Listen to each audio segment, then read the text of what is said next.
A United States military invasion of Greenland, a Danish territory, could have major consequences for NATO, of which Denmark is a founding member. Jamie Shea is a former NATO Deputy Assistant Secretary General.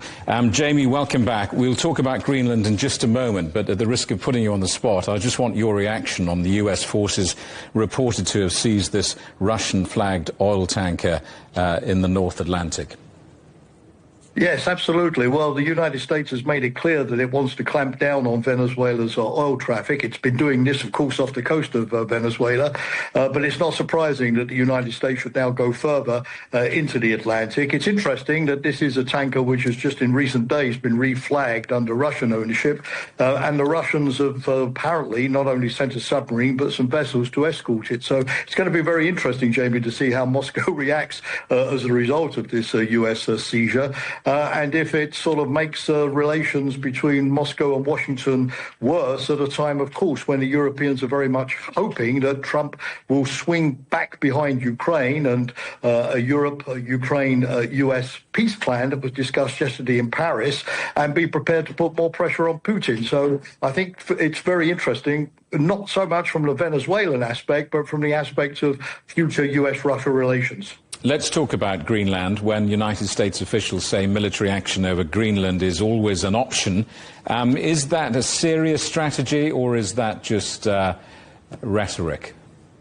I don't think it can be more than rhetoric, although you never know, of course, with this administration, and you have to take it seriously. But US military action, to my mind, Jamie, doesn't really make sense. I mean, the US already has the right to station military forces in Greenland under a bilateral Denmark-US defense agreement going back several years. The US used to have 17 military bases and facilities in Greenland during the Cold War, and it wasn't Denmark that asked the United States to reduce them. The US decided to do that unilaterally, and Denmark has always been clear that if the US wants to put more military forces into Greenland, then Denmark and the NATO allies have absolutely no objection to that. All the more so as under the NATO treaty, Jamie, the United States already has a military obligation under the Article 5 Collective Defense Agreement to defend Greenland, which is part of NATO territory. So it really is, as we used to say where I come from, taking coals to Newcastle in lacking a military rationale. What would the US exactly occupy?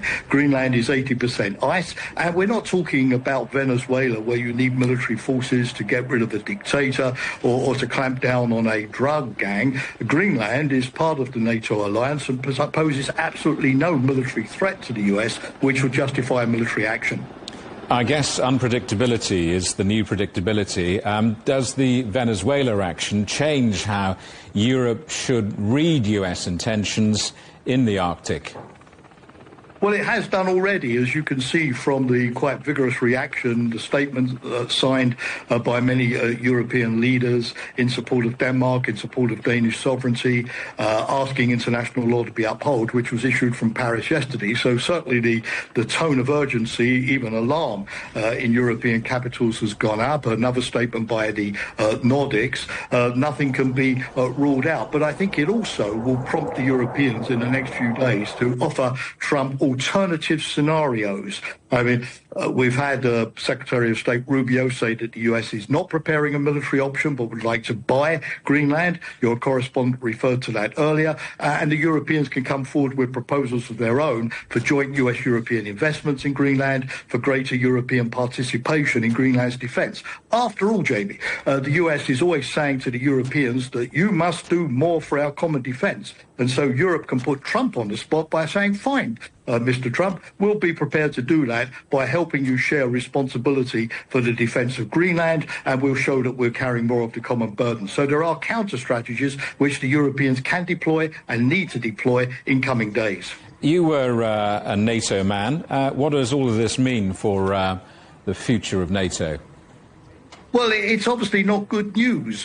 Clearly, NATO is not about one member attacking another member. The United States, under the NATO treaty, has a responsibility to defend Danish sovereignty and to defend Denmark and not try to undermine it. So the United States would be breaking its most sacred NATO commitments. And even if the US does not move on Greenland, at least in a military sense, all of this talk, of course, does rattle NATO, undermines NATO, gives President Putin the impression that he's dealing with an increasingly dysfunctional and divided alliance. And frankly, it's all the more unnecessary and unhelpful, just coming the same day as Steve Witkoff and Jared Kushner, US envoys, are in Paris with Europe and Zelensky agreeing to US security commitments to Ukraine, which helps NATO. So it really is a sort of, one day you gain on the swings, next day you lose on the roundabouts, rather incoherent strategy.